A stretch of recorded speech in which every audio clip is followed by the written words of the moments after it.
Where does Daniel Dubois go now? Let's get into this one. Hello, welcome to On Me Edson. Hope you're all well. So what a devastating victory for Daniel Dubois on Saturday night against Anthony Joshua at the Wembley Stadium, Riyadh fight card. What an amazing victory. He was just too powerful, too quick, too strong, too intent on getting into AJ's face, and he was just relentless.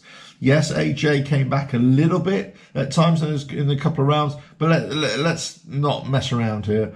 Daniel Dubois, from the very first round, from the very first bout, he was in AJ's face and he was landing the jab, a heavy jab, and he was landing right hands freely. Yet free will, he was just hitting AJ, and AJ had no response. In fact, AJ looked well below par here.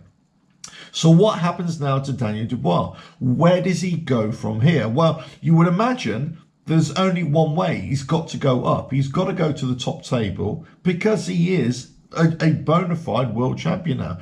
Yes, there was some kind of question about whether he's actually the IBF world champion, really, because it was handed to him because Usyk had to vacate that bout.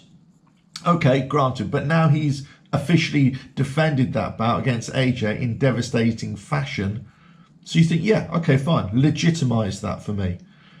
But now, where does he go? Well, for me, he's got to go up. He's got to go against Fury, or he's got to go against Usyk. But that all depends on what happens with their fight in December. So, does he have a fight in the meantime? Well, Joseph Parker was already calling him out last night, and why wouldn't he? Because, you know, you can see this is a big challenge.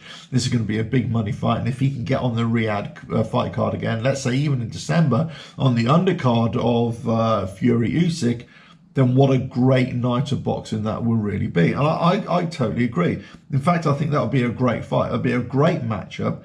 Joseph Parker has proven himself in the last couple of fights to not only have what it takes to get in the ring again and come out with convincing wins, but also be under pressure, especially his last fight against Zhilei Zhang, be under a lot of pressure, but come through and win.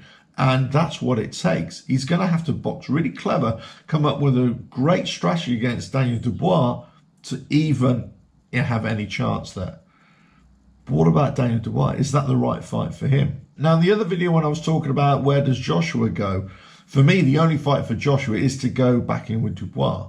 So if we're talking money fight here, if we're talking a fight that's really going to capture the imagination, a rematch for Dubois against AJ, whilst I've already said that AJ doesn't deserve that rematch based on his performance, if you want to solidify that position, Daniel Dubois, then yeah, go for another AJ win. Because basically, on that performance, it'll be a no-brainer. Now, whether people would want to see it, I think they do. I think they do want to see that fought again, just to see. Would it happen in December? I don't think it would. Would it happen in, let's say, a January fight card, a late January fight card? Yeah, maybe. Maybe that's what could happen there. But if, let's say, the AJ fight is not on, is the Joseph Parker fight a better fight? What about somebody else like Zhilei Zhang? Personally, I would love to see Daniel Dubois in a boxing ring with Zhilei Zhang, just to see how he would match up against somebody who could keep him at range and just, you know, and box clever on a southpaw stance as well. I think that'd be a really interesting matchup. You got a young bull, a young lion, as I keep on calling him, Triple D, against an old man, really, that is Zhilei Zhang, but who's got a lot of pedigree, and has also got a lot of style for me, and he's also got a lot of power as well. But the thing is with Zhang, every now and again, he does switch off. And you kind of wonder, what's his game plan? What's going on there? Unfortunately, I don't think there's anybody else in the heavyweight division right now at that top table, that top tier that we're thinking about right now, that really Daniel Dubois should be fighting right now. So I'm going to throw this a little spanner in the works and see what you think of it. Daniel Dubois, yeah, he could fight Zhilei Zhang. He could fight Wilder, but who cares about that? I don't want to see it whitewashed there. Wilder, for me, should never get in the ring again. He could fight Joseph Parker as well. Yeah, granted. But I tell you, this fight would be really, really interesting for me. Left field answer, but I tell you what, Martin Bakole for me. You put Daniel Dubois in with Martin Bakole Let's just see what happens there. Two big heavy hitters. One's kind of stationary, one's kind of lethargic. He kind of punches with his arms.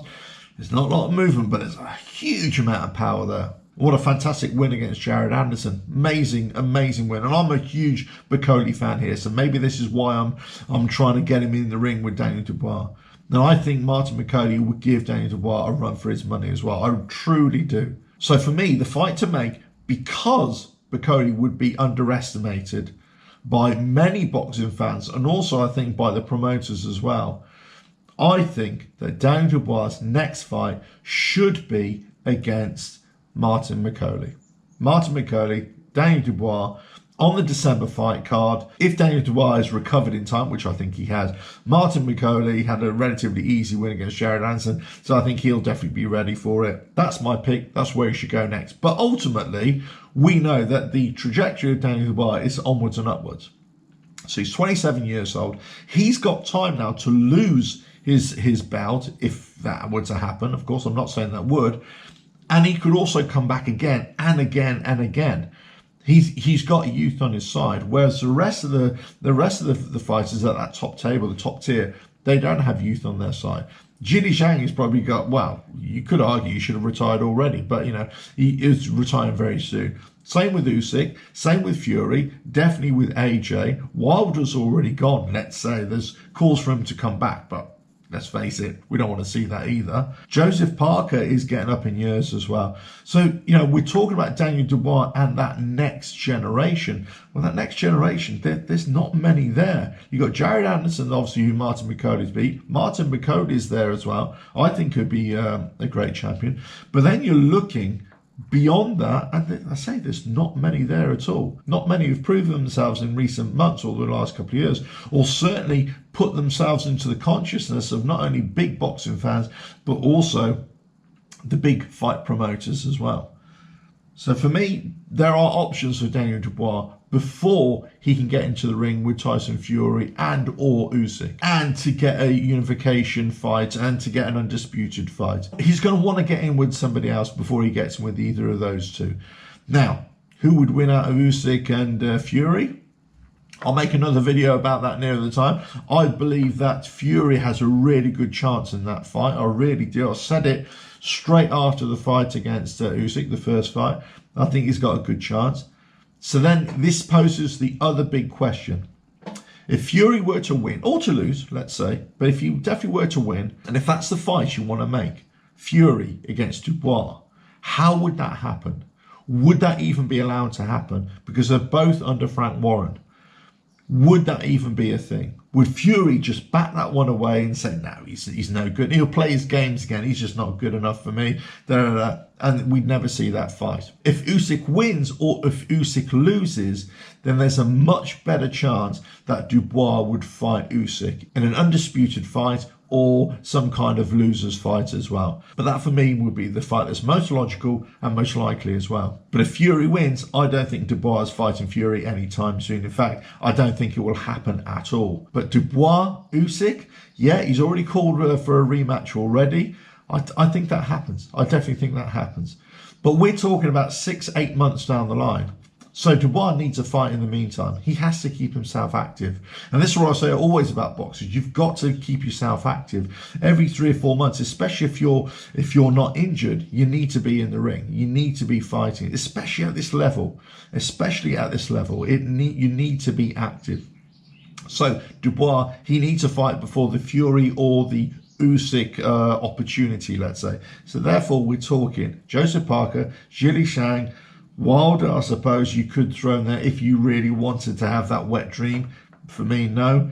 But you know my thoughts. Martin Bakole all the way. I'm riding that Bakole train, and I think he would beat Daniel Dubois. There you go, I said it. Let us know your thoughts in the comments below. If you like what I do here, don't forget to like and share the video, subscribe to the channel and hit the notifications bell for all future videos. And I will catch you again in another video coming very soon. Hopefully back in the studio and back from Germany, where I'll be spending the week at the beer festival. Ta-da now.